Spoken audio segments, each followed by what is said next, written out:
राधे राधे बच्चों, welcome to teach गुरु। कैसे हैं आप सब? बढ़िया होंगे। पढ़ाई अच्छे से चल रही है, पीवाई क्यूज भी अच्छे से चल रहे हैं। मैं ना पिछली कुछ वीडियोस में ना एक बात बताना चाह रही थी हर बार, पर वो ना जैसे परफेक्ट सेंटेंस नहीं बन रहा होता ना, तो बता नहीं पाती। मैं बोलती हूँ पीवाई क्यू करना बहुत ज़रूरी होता है। और क्यों होता है? क्योंकि ना हर जैसे कि स्टेट का एग्जाम आता है, सेंटर का एग्जाम आता है, या फिर लगा लो सेंट्री लगा लो, ऑल इंडिया लेवल पे जो एग्जाम होता है, तो क्या करते हैं ये एक दूसरे के क्वेश्चन उठा लेते हैं। क्योंकि नए क्वेश्चन कहाँ से आते हैं? नहीं बनते होते, वही क्वेश्चंस होते हैं, बस उनको किसी ने हार्ड लेवल का पेपर बना दिया, किसी ने लो लेवल का बना दिया। एक इतना लिमिटेड स्टॉक है लगा लो क्वेश्चंस का, और उसी में से आने होते हैं। तो अगर आपके पास बहुत कम टाइम है, बहुत ज़्यादा ही कम टाइम है, और आप चाहते हो कि मेरे को अटेम्पटेशन अच्छी हो जाए पेपर में, स्पीड के साथ एक्यूरेसी के साथ क्वेश्चन सोल्व करो, तो पीवाई क्यूज लगाओ। और ये नहीं कि अगर आपको केवीएस का एग्जाम देना है तो केवीएस के ही पीवाई क्यू करो, नहीं। आप चाहे अपने स्टेट का एग्जाम दे रहे हो, चाहे आप बिहार का एग्जाम दे रहे हो, पर आप क्या कर लो, यूपी का, राजस्थान का, हरियाणा का, पंजाब का, जितने भी स्टेट एग्जाम्स आपके सामने आते हैं, ये तो नहीं कि जा जाके ढूंढो, पर कोशिश करो सारे स्टेट एग्जाम्स के, सेंटर एग्जाम्स के क्वेश्चंस को प्रैक्टिस कर लो ना, तो भी आप 100 में से 80 क्वेश्चन अच्छे से कराओगे विद एक्यूरेसी। बस वो पीवाई क्यूज की आपको वीडियोज देखी होनी चाहिए विद ट्रिक्स, ठीक है?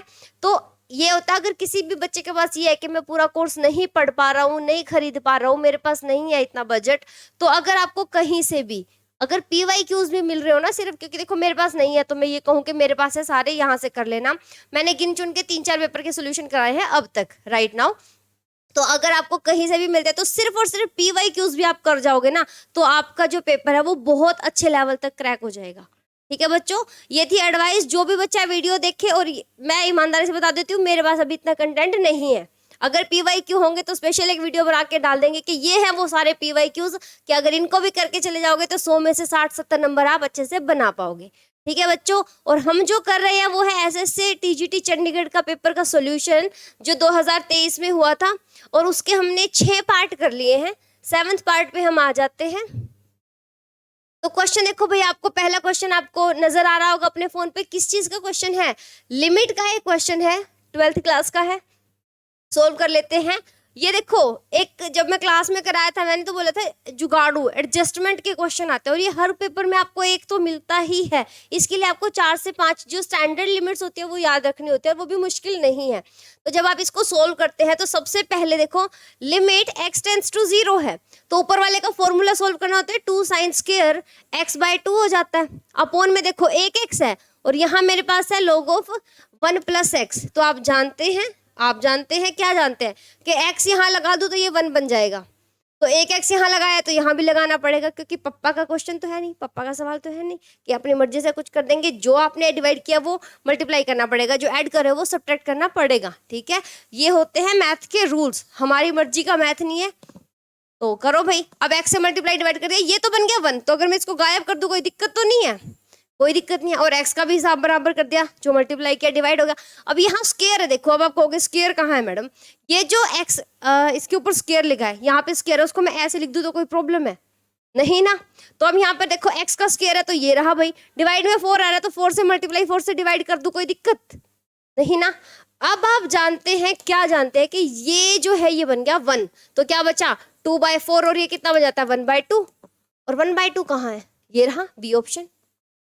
ठीक है, आसान है, आसान है भाई, करके आने हैं। ऐसे ऐसे क्वेश्चनों से रिश्ता रखा करो और पीवाई क्यूज करा करो, क्योंकि जरूर ये यही मिल जाए आपको क्या पता DSSB के एग्जाम में। और DSSB जो मुझे लगता है कि वो ना वैरायटी ऑफ क्वेश्चन ज्यादा होते हैं उनके पास, तो वहां से अगर आप प्रैक्टिस करते हैं ज्यादा से ज्यादा तो आपको वो direct as it is question आपके किसी ना किसी एग्जाम में देखने मिल जाते हैं।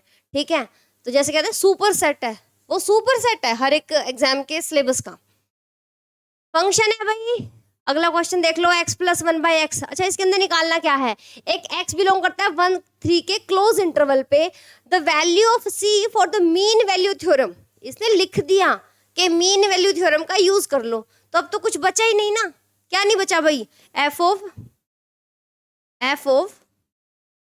b - f of a upon में b - a क्या होता है? f' निकालना है, निकाल दो भाई।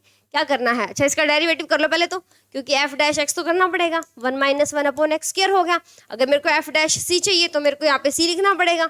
ये हो गया भाई, f of b minus f of a क्या होगा, किसके इक्वल है ये, एफ ऑफ बी, बी क्या है 3, ए क्या है 1, तो 3 यहाँ पर मैं रखती हूँ तो 1 नहीं 3 प्लस 1/3 माइनस में 1 प्लस 1/1, बहुत सिंपल, और 3 माइनस 1, तो ये कितना बन गया 9 10 डिवाइड बाई 3 माइनस में 2 अपॉन में 2, ये आ गया भाई। इसको सोल्व करें ज़रा, तो 10 में से 6 अपॉन में 6 हो गया, 3 दूनी 6, तो ये बन रहा है 4/3, और इसको मैं लिख सकती हूँ 2/3, ना 4/6 है बच्चों, तो इसको मैं 2/3 लिख सकती हूँ, वही कर दी कैलकुलेशन, बताओ ऐसे थोड़ी होता है।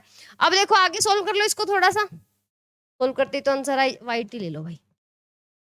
1 माइनस 1 अपॉन सी स्क्वायर 2/3 है, इसको उधर ले जाओ, इसको इधर ले आओ, तो क्या बनेगा 1 माइनस 1/2/3 1/c स्क्वायर हो गया, ये कितना बन गया 1/3 हो गया, तो 1/c स्क्वायर आपके पास 1/3 है, c कितना आ गया प्लस माइनस √3, आंसर देख लो, एक दे रखा है ये रहा, ये ले लो आंसर, अगर दोनों प्लस माइनस लगा रखे तो दोनों ले लेते, माइनस क्यों नहीं हो सकता, आंसर तो 2 आए ना, क्यों नहीं हो सकता, क्योंकि इंटरवल देखो क्या है 1 से 3 क्लोज इंटरवल, तो x की वैल्यू नेगेटिव थोड़ी ना होगी, आएगा तो इसी इंटरवल के बीच में, इसलिए नेगेटिव वैल्यू को ओमिट कर दिया गया, पर इतना दिमाग नहीं लगाना है पेपर के अंदर।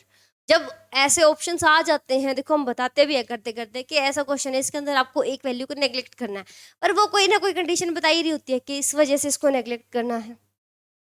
कम over the next question, question पढ़ो भाई ध्यान से, क्या कह रखा है, Taylor series generated by f x is equal to e x, क्या होती है 1 plus x square by 2 factorial x cube upon 3 factorial, ये चलती जाती है, दिस इज ई की एक्स का एक्सपेंशन, या फिर कह लो टेलर सीरीज, मैक्लोरियन में भी यही आ जाता है, कुछ नहीं, एक्स माइनस 0 होता है एक पॉइंट पे, कन्वर्जेस टू एफ एक्स, अच्छा एक्स इक्वल टू 0 के ऊपर कन्वर्ज करती है कहाँ पे, जिस बच्चे ने आइडिया मारा होगा ना तुक्का, उसने करा होगा 0 पे आ रहा है तो 1 माइनस 1 के बीच में आ रहा है, क्योंकि एक यहाँ पे भी आ रहा है, इक्वालिटी नहीं है यहाँ, इसका आंसर ये है बच्चों, एक्स जहां मर्जी से बिलोंग कर ले, ये सीरीज हमेशा कन्वर्जेंट होती है, सिंपल सा आंसर था। तो अगर इसने यहाँ पे आर लिखा होता तो आर आंसर हो जाता, माइनस इन्फिनिटी टू इन्फिनिटी लिखा होता तो ऐसे हो जाता, माइनस इन्फिनिटी टू एक्स ऐसे लिखा है, और ये सही इक्वालिटी नहीं लगेगा यहाँ पे, क्योंकि इन्फिनिटी के पास इक्वालिटी थोड़ा ना लगा सकते हैं, इक्वालिटी लगाते हैं जहां हमें पता हो कि ये वैल्यू है, पर इन्फिनिटी तक पहुंच ही नहीं पा रहे तो क्या बताएंगे क्या है, नहीं ना, इसका आंसर हो जाएगा 4th आर। मतलब कोई भी ऑप्शन लिखा होता है ये तो ये हर x की वैल्यू जो मर्जी हो, around x equal to 0 converge करेगा भाई, हर चीज के लिए कन्वर्ज ही करेगा, ये इसका नेचर ही ऐसा है, clear. Maximum value of x y subject to x plus y equal to 8 दे रखा है, इसको और किसी तरीके से मत करना, देखो आपको दो नंबर है उनका सम 8 है, उसको मैक्सिमाइज करना है, तो क्या होगा देखना 1 + 7 2 + 6 3 + 5 4 + 4, तो जो चीज का डिफरेंस सबसे कम होता है ना वही जो मैक्सिमम प्रोडक्ट देती होती है, तो 4 × 16 भाई ये देगा मैक्सिमम प्रोडक्ट, तो मैक्सिमम वैल्यू क्या हो जाएगी 16, क्लियर है। बाकी करके देख लो 15 12 7, मैक्सिमम क्या 16 है ना, तो जिनका डिफरेंस कम होता है वो मैक्सिमम वैल्यू देते हैं, clear. A goat is tied to a corner of a square field side 21,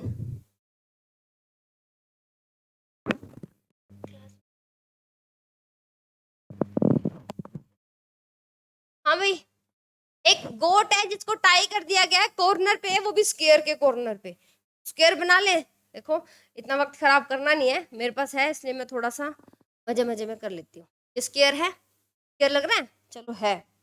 इसके बाद यहाँ पर एक गोट बांध दी, इसकी लेंथ है 21 मीटर, ठीक है 21 मीटर है, और ये 14 सेंटीमीटर की उसके साथ बांध दी, तो ये रही, ऐसा ही कुछ बनेगा, समझ तो गए हो, ये गोट बन दिया यहाँ पे, गोट नहीं बनाऊंगी मैं, मेरी ड्राइंग खराब है, खराब क्या बनानी ही नहीं आती भाई, जिसको सवाल सोल्व करना है तो उसको ड्राइंग बनानी आ ही नहीं सकती।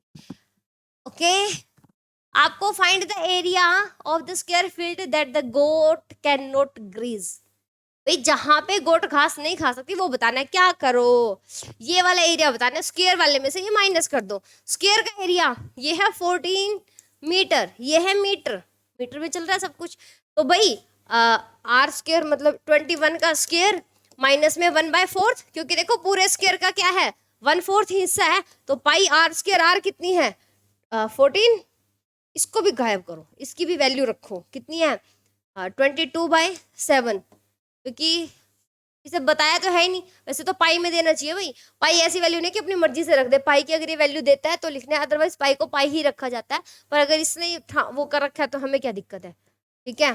तो 7 पे गया 2, 2 पे गया 4, 2 और 2 पे गया 1, तो आपके पास आ रहा है 21 का होल स्क्वायर माइनस 11 इंटू 14। ठीक है, देखो ध्यान से, जब भी आपको क्या करना होता है, ऐसी किसी टर्म का स्क्वायर करना है, 2 1 का स्क्वायर करना है, 4 1 का स्क्वायर करना है, 5 1 का स्क्वायर करना है, 6 1 का स्क्वायर करना है, तो क्या करते होते हैं, लास्ट में हमें पता है 1 आएगा, 6 दूनी 12, 1 6 6 36, 1 37, ऐसा होता है। 1 का करना है 1, 5 दूनी 10, 1 गया, 25 1 26, यहाँ से करोगे 1, 4 का डबल 8, 4 का स्क्वायर 16। ठीक है, तो ऐसे होता है, तो इसका हो जाएगा 1। इसका तो आपको याद भी होगा खैर, पर फिर भी स्क्वायर करने की थोड़ी थोड़ी ना ट्रिक्स याद रखा करो कि ऐसे आपको सोल्व करना है। तो 2 का स्क्वायर 4 और इसका स्क्वायर, देखो बीच पहले यहाँ पे डबल लिखना होता है और फिर क्या करना होता है, यहाँ पर स्क्वायर होता है, यहाँ पे डबल होता है, वहां पे 1 होता है, ऐसा होता है।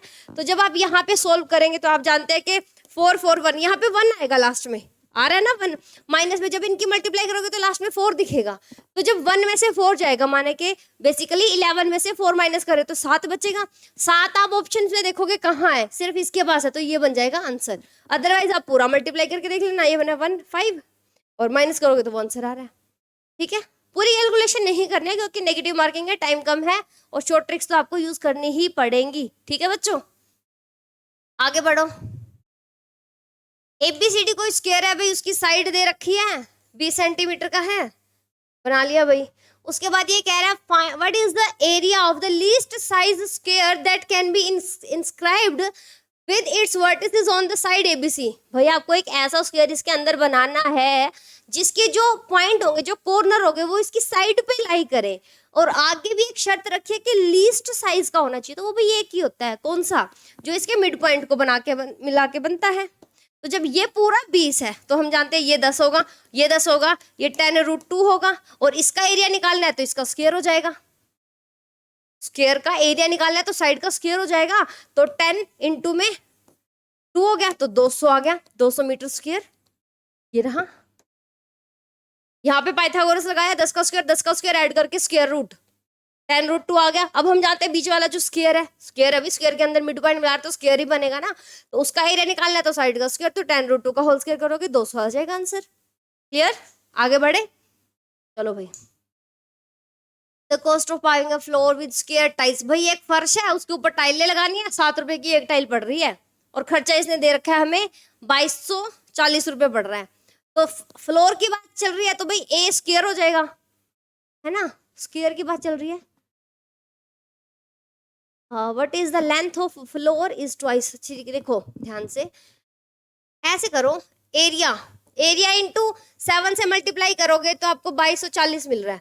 ठीक है, मीटर स्क्वायर में, छोड़ ये तो पैसे हैं, मीटर स्क्वायर कहाँ लग गया।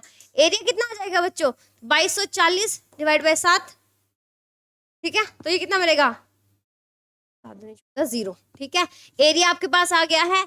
उसके बाद आपको दिया गया if the length of floor is twice to breadth, तो L इंटू बी करते हैं तो कितना आता है 320। L कितनी दे रखी है 2b इंटू बी 320, तो 2b स्क्वायर 320। ये फालतू का टाइम खराब कर रही हूँ मैं और कुछ नहीं है। तो b कितना आ गया आपके पास अंडर द रूट, तो 4 अंडर द रूट 10, ये आ गया मेरे पास, b आ गया, ये b है भाई। तो L कितना आ जाएगा, वो 2b है, तो ये आ गया 8√10। पूछा क्या हमसे, पेरीमीटर पूछा, दोनों को जोड़ दो, 12 अंडर द रूट 12 दूनी 24। ठीक है, देखो क्या होता है 2L प्लस बी, तो 12 दूनी, बिल्कुल बढ़िया करके आया क्वेश्चन। ठीक है, क्लियर हुआ, आगे बढ़े। Side of a triangle are in ratio 1:2:2। ठीक है, एक ट्रायंगल है जिसकी जो साइड की रेशियो है वो 2 2 और 1 है। ठीक है, माने कि अगर 1 2 है तो दोनों 4 है, 1 3 है तो ये 2 टाइम्स है तो 6 6 है, ये 4 है तो ये 8 8 है, ये 5 है तो ये 10 10 है, ये रेशियो है इनका। उसके बाद एरिया ऑफ ट्रायंगल पूछा है हमसे, पैरामीटर दे रखा है, तो देखना अगर मैं मान लूँ ये x है, मैंने मल्टीप्लाई करा ना, ये x है तो ये 2x हो गया, ये 2x होगा, पैरामीटर बनता है 5x इक्वल टू 150, x की वैल्यू आ रही है 30, तो अगर ये 30 है, ये 60 है, ये 60 है, तो अब मैं ना एक चीज करती हूँ, फिर से बना लेती हूँ इसको। आपको पता चल गया ये कौन सी है भाई, क्या बोलते हैं इसको? दो दो भुजाएं साइड हो तो इसको बोलते होते हैं, क्या बोलते हैं इसको? समद्विबाहु। हाँ ठीक है, जब दोनों साइडें होती हैं। अब देखो ध्यान से, ये 60 कितने आगे 60, ये आगे 60, तो हम जानते हैं जब परपेंडिकुलर ड्रॉ करेंगे हमें चाहिए हाइट। अगर आपको एरिया का ट्रायंगल का एरिया निकालना है तो फॉर्मूला क्या है? Half into base into height. तो हाइट निकालने के लिए क्या करोगे? यहाँ से परपेंडिकुलर ड्रॉ करोगे, वो जाएगा कहाँ पे? इसके मिड पॉइंट पे। तो ये बन गया 30, ये 30 और ये 30 क्यों बच्चों? ये कितनी है टोटल? ये टोटल है 30, तो ये आ गई 15 और ये आ गई 15। तो अब आपके पास बेस है, आपके पास हाइट है, तो आप क्या कर सकते हो? ट्रायंगल के एरिया का फॉर्मूला निकालोगे और लगा दोगे इसके अंदर। ये मिटा दूं, इसकी तो जरूरत ही नहीं अब। तो जरा आराम से करते हैं, सांस चढ़ गई भाई मेरी। एरिया हाफ इंटू बेस कितना है? बेस तो 30 है ना। अच्छा हाइट तो निकाली नहीं, हाइट निकालो पहले।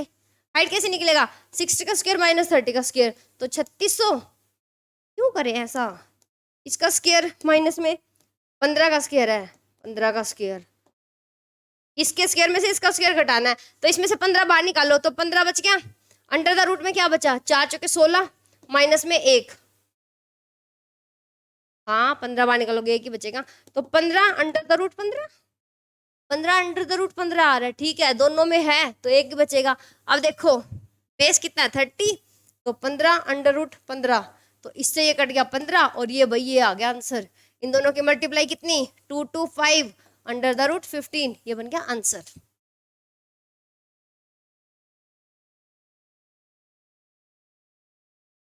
देख लो मेरे नाम याद नहीं आ रहा। Isosceles, isosceles, scalene, equilateral, isosceles है। आइसोसेलेस घूम रहा है दिमाग में और मुंह पे नहीं आ रहा, और समद्विबाहु आ रहा है। हाँ भाई बच्चों क्लियर हो गया आंसर कैसे बन रहा है आपको? ये बस मतलब डबल क्वेश्चन करा लिया ना बेसिकली हमसे, हमारी नॉलेज चेक कर रहा है। रेशियो भी दे दिया, लेंथ भी पूछ ली, हाइट भी पूछ ली, एरिया भी पूछ लिया, तो बना पा रहे हैं ना आंसर। अगला क्वेश्चन पढ़ो क्या है? If the cone and sphere have equal radii and equal volume. तो ये लिखा भाई मैंने कोन, इधर लिखा मैंने स्फीयर। ठीक है, कोन का वॉल्यूम क्या होता है? 1/3 पाई आर स्क्वायर एच। ये कितना होता है? 4/3 पाई आर क्यूब होता है। ठीक है, जो बट रहा काट दो, जो बचेगा उसका हिसाब करेंगे फिर। काटो, 3 से 3 कैंसिल, पाई आर स्क्वायर से पाई आर स्क्वायर कैंसिल, यहाँ बचेगा 1 आर। ठीक है, तो अब आप जानते हैं h is equal to 4r आ गया। हमसे पूछा है height of cone and diameter of sphere. पहले इसका डायमीटर बनाओ। हाँ वैसे ऑप्शन में नहीं, अगर 1:4 करते भी तो 2 इंटू डायमीटर बन जाएगा, क्योंकि इसको लिख सकते हैं 2 इंटू 2r, और हम जानते हैं रेडियस का डबल इज डायमीटर। तो h अपॉन d पूछा है ना, पहले हाइट है फिर डायमीटर, तो h अपॉन d करोगे तो 2:1 आ जाएगा। तो 2:1 ये बिल्कुल सही है। क्लियर है? आगे बढ़े, ये ठीक था। ज्यादा खून नहीं पिया इस क्वेश्चन ने हमारा। एक आध क्वेश्चन है, एक और क्वेश्चन है भाई, इतना गंदा क्वेश्चन है ना। इसमें है, इसमें तो नहीं है, खैर लास्ट आ गया ये 21 to 30 में होगा शायद। हाँ शायद से उसमें ही, पता नहीं 11 to 20 में। If a height of cone is doubled then the volume is increased by 100% आएगा। कैसे? मेरे पास ये कितना कौन था बच्चों? ये हाइट थी, मैं इसको इतनी कर देती हूँ तो ये कौन कितना बनेगा? ऑल डबल ही बन गया ना। हाइट डबल करते रेडियस तो उतनी ही है ना, डबल नहीं होगा वो चीज। तो 100 पहले था, 100 और बढ़ गया, कितने परसेंट बढ़ा? 100% बढ़ा। निकालोगे तो कैसे निकालोगे भाई? पहले मेरे पास वॉल्यूम था V1, वॉल्यूम पूछा ना कितना इंक्रीज होगा। पहले वॉल्यूम था मेरे पास 1 बाय कौन है ना 3 पाई आर स्क्वायर एच। दूसरा वॉल्यूम में क्या किया मैंने? हाइट को डबल कर दिया, आर स्क्वायर 2h हो गया, 2h हो गया। अब इससे मुझे कितने परसेंट इंक्रीज होगा, तो इसमें से इसको माइनस करके क्या होता formula? V2 minus V1 upon में V1 इंटू में 100। तो इसमें से ये माइनस करोगे तो यही आएगा, क्योंकि 2 में से 1 h जाएगा तो 1 h है, अपॉन में सेम टू सेम कट गया, 100% आंसर आ गया।